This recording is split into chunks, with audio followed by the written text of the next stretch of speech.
வணக்கம் நண்பர்களே. இன்னைக்கு நாம அறத்துப்பால்ல கடைசி அதிகாரத்துக்கு 38வது அதிகாரத்துக்கு வந்துட்டோம். இத முடிச்சோம்னா அடுத்தால நாம அந்த அறத்துப்பாலுக்கு அப்புறம் பொருட்பால் அதுல நிறைய விஷயங்கள். இதுல 38 அதிகாரங்களை கொடுத்திருக்கிற வள்ளுவர் அந்த பொருட்பால்ல 70 அதிகாரங்கள் தந்திருக்கிறார். 70 அதிகாரங்கள், 700 பாக்கள்.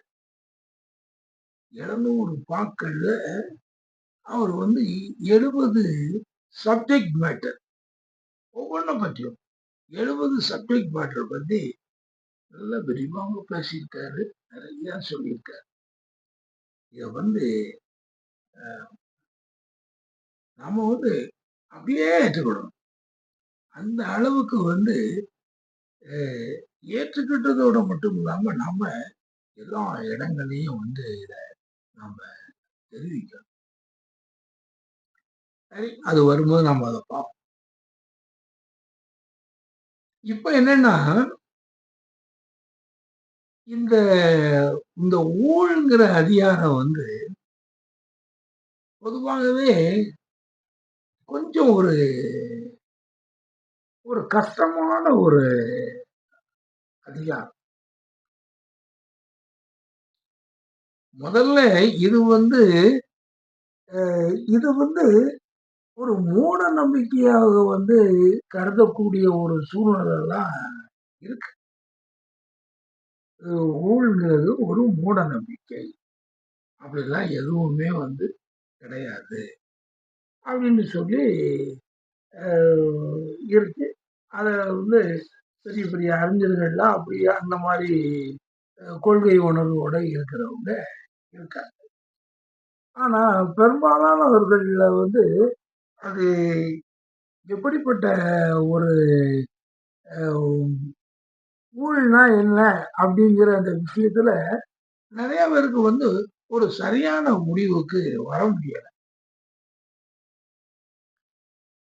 ஆனா நாமளும் கூட ஒரு என்னை பொறுத்தவரையில ஒரு பகுத்தறிவாதி, தந்தை பெரியாருடைய வழி நடக்கக்கூடிய ஒரு ஆளுதான். ஆனா இது வள்ளுவருடைய வழி அது முற்றிலும் பெரியார் என்ன சொல்லியிருக்காரு அப்படின்னு சொல்லி நம்ம இன்னைக்கு பார்க்கறது 2000 வருஷத்துக்கு முன்னாலேயே அவர் அத சொல்லியிருக்காரு. நிறைய விஷயங்கள் பெரியாருக்கும் வள்ளுவருக்கும் ஒத்துப்போம். ஆனால் நான் எனக்கு பெரியார் இந்த ஊழ் பற்றி என்ன சொல்லியிருக்கிறாருங்கிறது எனக்கு தெரியல. என்ன சொல்லியிருக்கிறார், கருத்து கண்டிப்பா சொல்லியிருப்பார். ஆனாலும் கூட என்ன பொறுத்தவரையில நான் பெரும்பாலும் வள்ளுவர் சொல்லக்கூடிய ஊழை பற்றி வள்ளுவர் சொல்லக்கூடியதை அப்படியே நான் ஏற்றுக்கிறேன். ஏன்னா வள்ளுவர் வாக்குல முழுமையாக உண்மை இருக்கு. இந்த ஊழை பற்றி இது கொஞ்சம் அனுபவங்கள் வேண்டியது. அதெல்லாம் அனுபவங்கள் வரும் பொழுதுதான் ஊழ் எப்படி மனிதர்கள் மத்தியில அது செயல்படுது அப்படிங்கிறதெல்லாம் நம்ம அறிஞ்சிட முடியும். அந்த வகையில நாம கொஞ்சம் சீனியர் மேனா இருக்கிறதுனால ஒருவேளை அந்த கொஞ்சம் பக்குவமோ அந்த ஒரு ஃபிளெக்சிபிலிட்டியோ அப்படிங்கிற மாதிரிலாம் வந்திருக்கோ என்னமோ இல்லை. ஆனா எதனாலையும் எதையும் காம்ப்ரமைஸ் பண்ணி இல்லை. உண்மையிலேயே நான் அறிவுபூர்வமாக இந்த ஒரு முடிவுக்கு வந்ததுனாலதான் ஊழ் பற்றி வள்ளுவர் சொல்லக்கூடிய இந்த கருத்துக்களை நான் ஏற்றுக்கிறேன். அதுல ஒண்ணே ஒண்ணு ஒரு சின்ன நேற்று வந்து ஒரு சின்ன குறிப்பு மட்டும் அதுல வந்து நான் எழுதினேன். அத வந்து நம்ம வந்து சொல்றதுக்கு வந்து முன்னால அத நான் ஒரு ஷார்ட் பேராகிராஃப். அதாவது முதல் குறள் வந்து, "ஆகு ஊழால் தோன்றும் அசைவின்மை,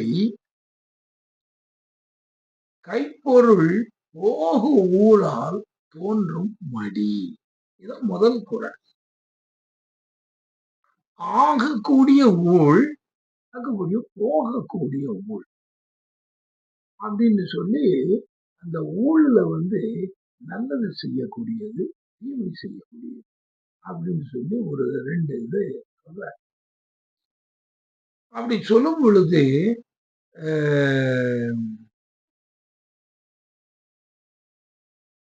அந்த ஒரு மனிதன் வந்து அதாவது அ அது அந்த ஒரு சின்ன பேராகிராஃப்ல அதுல என்ன ஒரு இன்ட்ரோடக்ஷன் மாரி நான் சொல்லியிருந்தேனே. அத வந்து நானா அத திருப்பி எடுத்து பேசிட்டு இருக்கிறத விட, அத எழுதி வச்சிருக்கிறத உங்களுக்கு நான் சொல்றேன். என்னன்னா, ஒருவர் நல்லா இருப்பதும், கெட்டுப் போவதும் ஊழினால்தான். இதை முழுமையாக நம்பலாம் அல்லது மறுக்கலாம்.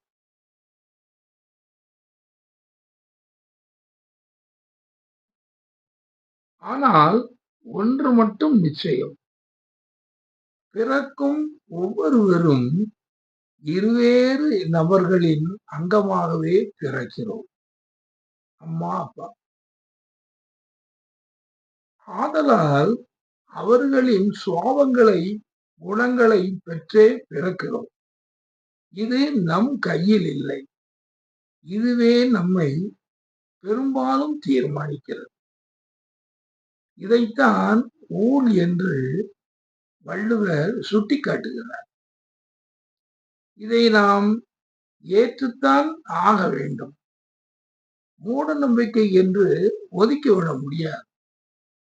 மனிதர்கள் வாழ்வில் காணும் ஏற்றத்தாழ்வுகள், திடீர் உயர்வு, தாழ்வு எல்லாவற்றிற்குமே நாம் முன்னோர்களிடம் பெற்ற குணநலன்களே காரணம். அறிவு வளர்ச்சி அடைய அடைய ஒருவனால் இந்த ஊழை மாற்ற முடியும். ஆனால் எப்போது அது நடக்கும் என்று சொல்ல முடியாது. ஊழையும் முப்பக்கம் காண்பர் என்று வள்ளுவர் சொல்லவில்லையா? அவரே சொல்லியிருக்கார். அது முடியும். நல்ல ஊழை, நல்ல ஊழ் மன உறுதியை தந்து செயலில் ஈடுபட வைக்கும்போது, கெட்ட ஊழ் சோம்பலை தந்து மன உறுதியை கெடுத்து விடுகிறது. இதுதான் இப்ப வந்து இந்த குறளுக்கு வந்து அ விளக்கம் என்னன்னா, ஆகு ஊழால் தோன்றும் அசைவின்மை, கைப்பொருள் போகு ஊழால் தோன்றும் மடி. அதாவது என்னன்னா, நல்ல ஊழ் வந்து மன உறுதியை தந்து செயலில் ஈடுபட வைக்கும்போது, கெட்ட ஊழ் வந்து சோம்பலை தந்து மன உறுதியை கெடுத்து விடுகிறது. இதுதான் வந்து இன்னைக்கு வந்து இந்த முதல் குறள்ல வந்து வள்ளுவர் வந்து சொல்லியிருக்கார். ஆகு கூழால் தோன்றும் அசைவின்மை, கைப்பொருள் போகு கூழால் தோன்றும் மடி. ஒரு ஒரு நல்ல ஒரு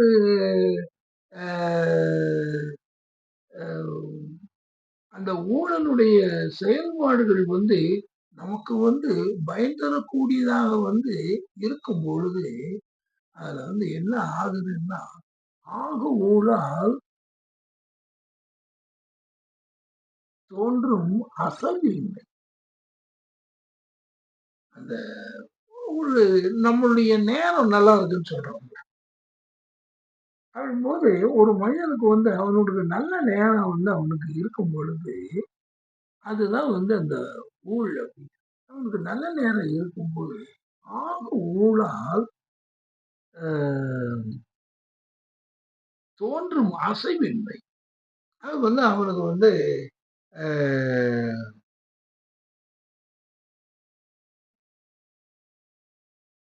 அசைவின்மைங்கிறது மன உறுதி. அந்த நல்ல நேரம் வரும்போது வந்து ஒரு மனிதன் வந்து ஒரு காரியத்துல ஈடுபடும் பொழுது, சதா நம்ம வந்து எப்பவுமே வந்து நம்ம ஈடுபட்டுட்டு தான். அப்படிங்கும்போது ஒரு மனிதனுக்கு வந்து அவன் வந்து ஒரு காரியத்த வந்து அவன் செய்றான் அப்படிலாம் வந்து பல முயற்சிகள் வந்து எடுக்கான். அவன் சின்ன வயசுல இருந்து அவன் வந்து வரும்பொழுது பள்ளிக்கூடங்கள்ல பாடம் படிக்கிறான். அதுல வந்து அ ஒரு வகுப்புல இருந்து இன்னொரு வகுப்புக்கு போறான். அதுல வந்து இன்னும் பெரிய வகுப்புகளுக்கு போறான். காலேஜ் போறான். பெரிய அளவுல போறான். அப்படிங்கும்போது இது வந்து ஒவ்வொரு ஸ்டேஜ்லயும் வந்து மனிதர்கள் வந்து இந்த அப்படியே கடந்து கடந்து ஒவ்வொன்னா போய்க்கிட்டு இருக்காங்க. அப்படி போகும்பொழுது அவங்க அந்த ஒவ்வொன்னுக்கும் அவங்களுக்கு வந்து ஒவ்வொரு நேரங்கள் வந்து நல்லா இருக்கு. அவன் போறான், நல்லா வந்து படிக்கிறான், வைக்கிறான், எல்லாம் இது பண்றான். திடீர்னு சில பையங்க வந்து அந்த ஃபைனல் எக்ஸாம் வரும்போது டைபாய்டு காய்ச்சல் வந்து படுத்து, அவனுக்கு முடியாம போயிருது. அவன் திருப்பி படிக்க வேண்டியது. அதனால வந்து அ வந்து சிலவங்களுக்கு வந்து அந்த ஒரு தடங்கல் ஏற்படும் பொழுது, முழுமையாகவே தடங்கல் ஏற்பட்டு போயிருது. அவங்க படிப்பை இழந்துருக்காங்க. இப்படிலாம் வந்து ஒரு ஒரு ஒருவருக்கு வந்து அந்த வந்து அந்த நேரங்கள் வந்து சரியில்லாம இத வந்து ஒரு ஊழல்னு சொல்றாங்க. ஆக இது எல்லாமே நமக்கு வந்து எதுவுமே தெரியாது. இது வந்து இப்போ வந்து அந்த எல்லாத்தையும் நாம வந்து பல்வேறு வகைகள்ல வந்து நாம பல பாடங்கள வந்து நம்ம கற்று கற்று வருகிறோம். அப்ப சில பையங்களுக்கு வந்து சிலவங்க வந்து எப்படிப்பட்ட பையங்களா இருக்கான், அவனுடைய தாய் தகப்பன் எப்படிப்பட்டவங்களா இருக்காங்கன்னா, அந்த ஒரு டைப்பாய்டுல இது பண்ணாலும் திருப்பி முயற்சி எடுத்து அவனை எப்படியும் நல்லபடியா அவனை கொண்டு வந்து படிக்க வச்சு, அவன பாஸ் பண்ணி, பிறகு அதுக்கப்புறம் வந்து ஒரே சக்சஸ். ஆக இப்படி வந்து எல்லாமே வந்து எல்லா மனிதர்களுக்கும், கோடிக்கணக்கான மனிதர்களுக்கு அன்றாட இது நடந்துகிட்டே இதுல வந்து ஒருத்தர் வந்து அ எதனால வந்து நாம வந்து 5ஆப்புல இருந்து 6ஆப்பு, 6ஆப்புல இருந்து 8ஆப்புக்குலாம் நம்ம போறோம். இதெல்லாம் அந்த நேரத்துல வந்து நமக்கு வந்து எந்த காரியங்களும் வந்து நமக்கு தெரியாது. இதுகள் எல்லாம் சாதாரணமா அப்படியே போய்க்கிட்டே தான் இருக்கும். ஆனா, அது வந்து அ அதற்குரிய மனநிலைகள் வந்து வரும்பொழுது, ஒருவன் வந்து அதுல அவன் தேக்கம் அடையாம இருக்கான். அதுதான் அப்போ அப்படி வரும்போது, அது நம்ம வந்து ஊழ். அது வந்து என்னன்னா, அவனுக்கு ஒரு நல்ல காலம். ஊழால் தோன்றும் அசைவின்மை கைப்பொருள் ஊழால் தோன்றும் மடி. உனக்கு வந்து அந்த உன்னுடைய அந்த ஊழ் வந்து அதுக்கு நல்லா இருக்கும்போது, இது வந்து அந்த அசைவின்மை, அந்த தளராத அந்த தன்மை, எந்த இதையும் தாங்கி நாம வந்து உறுதியாக இதுல இருக்கிறது. இது வந்து சில பிள்ளைகள்ட்ட சில பிள்ளைகள் வந்து அதுகளாகவே வந்து நான் பரீட்சைக்கு போகலப்பா, நான் பரீட்சைக்கு போகலப்பா. அது இவன் போட்டுக்கிட்டு இப்படி போட்டு கரைஞ்சிட்டானே, என்ன செய்ய? அப்படின்னு சொல்லி சரி போகாம இரு அப்படின்னு இருந்தாங்க. ஆக இது எல்லாம் ஒரு பையன் தனக்குத்தானே தன்னுடைய வாழ்வ வந்து அவன் டிசைட் பண்றான். அது வந்து அவன் வந்து எப்படி வந்து என்ன சுவாபங்களோட தாய் தகப்பனுடைய சுவாபங்களோட அவன் பிறந்து அவன் எப்படிப்பட்டவனாக இருக்கிறான். அதுல சிலர் வந்து எப்படினாலும் நான் அதை எழுதிடணும் அப்படின்னு ஒரு அந்த உறுதியோட இருப்போம். சிலர் அப்படி இல்ல. ஆக இதுதான். இதத்தான் வந்து ஒரு வள்ளுவர் சொல்றாரு. இது வந்து உங்களுக்கு வந்து ஆகு ஊழால் தோன்றும் அசைவின்மை. அந்த உறுதி. அப்போ இது எல்லாத்துக்கும் காரணம் வந்து ஒரு பையன் நான் வந்து செய்துடுவேன்னு நான் சொல்றேன். ஒரு பையன் நான் வேண்டாம்ப்பா. எனக்கு நான் இன்னைக்கு எக்ஸாம் எழுதலாம் முடியாது. நான் வந்துட்டு எத்தனை பையங்க என் கூட படிச்சிருப்பீங்க. 5 கூட நிப்பாட்டின பண்ணாரு. என்னாலலாம் படிக்க முடியாதுய்யா. நான் வந்துட்டு அதெல்லாம் வந்துட்டு அ எனக்கு ஒண்ணும் விளங்க மாட்டேங்குது. சொல்லிக் குடுக்குறது விளங்க மாட்டேங்குது. ஒண்ணும் விளங்க ஆக அவனே தீர்மானிக்கிறான். இது தீர்மானிக்க வைக்கிறது அவனுடைய அவனுடைய பிறப்பினுடைய அந்த குணங்கள். இதுதான் வந்து அந்த ஊழல்ன்னு சொல்லி அந்த வள்ளுவர் சொல்றார். அது ஆக ஊழால்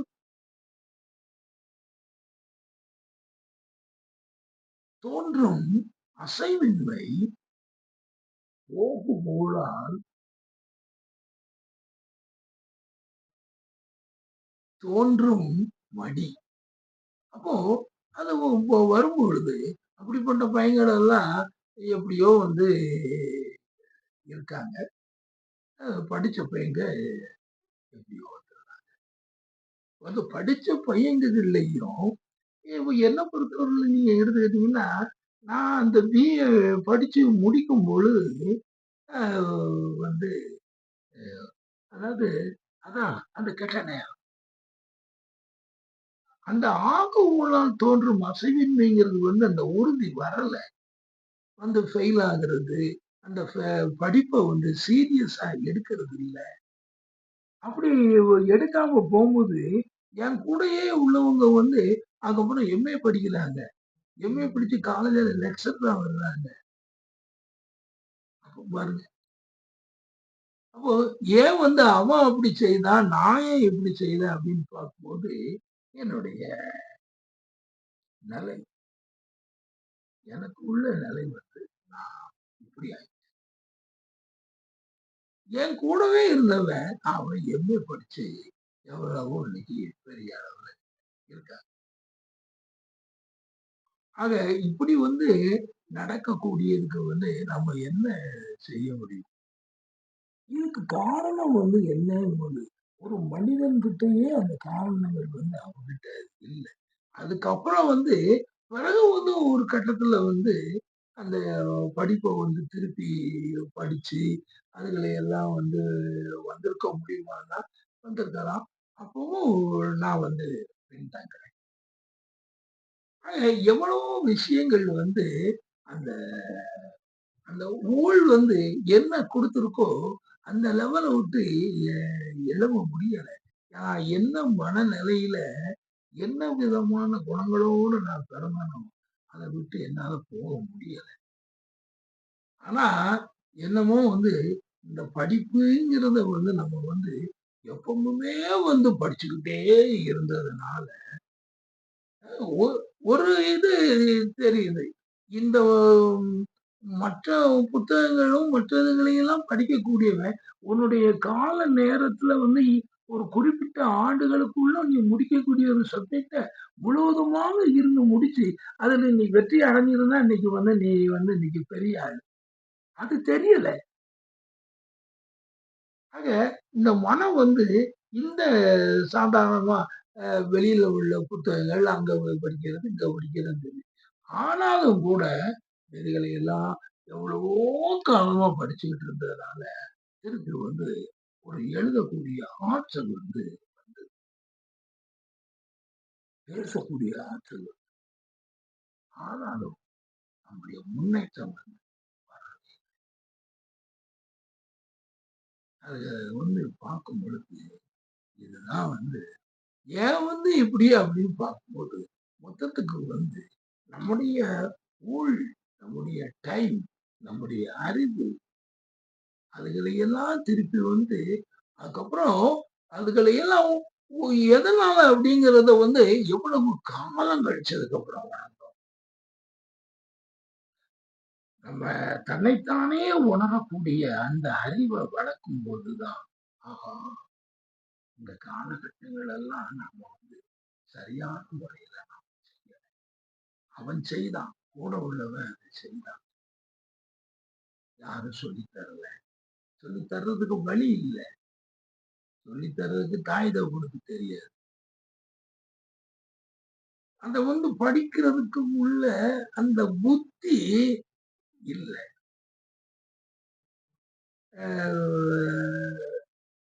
இந்த புத்தி எப்படியும் போகுது. இதுக்கு வந்து ஒரு சரியான ஒரு அதாவது அவரு சொன்னாரு, இந்த அசைவின்மை அப்படிங்கிறது வந்து மன உறுதி. அந்த அசைவின்மை வந்து இல்லாம போகுது. எவ்வளவு பெரிய வார்த்தை. அந்த அசைவின்மை இல்லாததுனால எல்லாமே வந்து நம்ம கையில விட்டு எப்படி வந்திருக்கிறோம். ஆனா எதுவாகவும் வர முடியாது. எவ்வளவு சம்பாதிச்சிருக்கலாம், எதையும் சம்பாதி வறுமையில இல்லைங்கிற ஒரு நிலையை தவிர மற்றபடி ஒண்ணு. இது வந்து ஒரு மனிதனுடைய அவனுடைய ஊழினால் வரக்கூடிய அந்த விளைவுதான் வந்து இது. ஒன்னும் ஒரு இடத்துல வந்து அவனுக்கு அசைவின்மை, அதுக்கப்புறம் மடி. என்னை பொறுத்தவரையிலையும் மடிதான். அசைவின்மை, மடி எவ்வளவு பொருத்தமா வந்து சொல்லிட்டு. அதனால நண்பர்களே, இத வந்து இதுக்கு வந்து யார வந்து நம்ம குற்றம் சொல்ல, யாரையும் குற்றம் சொல்றது. அவரவர் அவர்களுடைய வாழ்க்கையில வந்து எப்படி வந்து வரணும் அப்படிங்கிறது அத வந்து அவங்க தான் வந்து அத தீர்மானிக்கணும். நாம வந்து ஒண்ணும் சொல்ல முடியாது. இதுல முன்னேறுறதும் முன்னேறலாம், பின்னேறுறதும் அதுல அந்த என்னுடைய வாழ்க்கைகள்ல வந்துலாம் என்னுடைய அந்த நிலைகள்ல எல்லாம் இந்த மாதிரி ஒரு நிலைகள் வந்து ஆயிடுச்சு.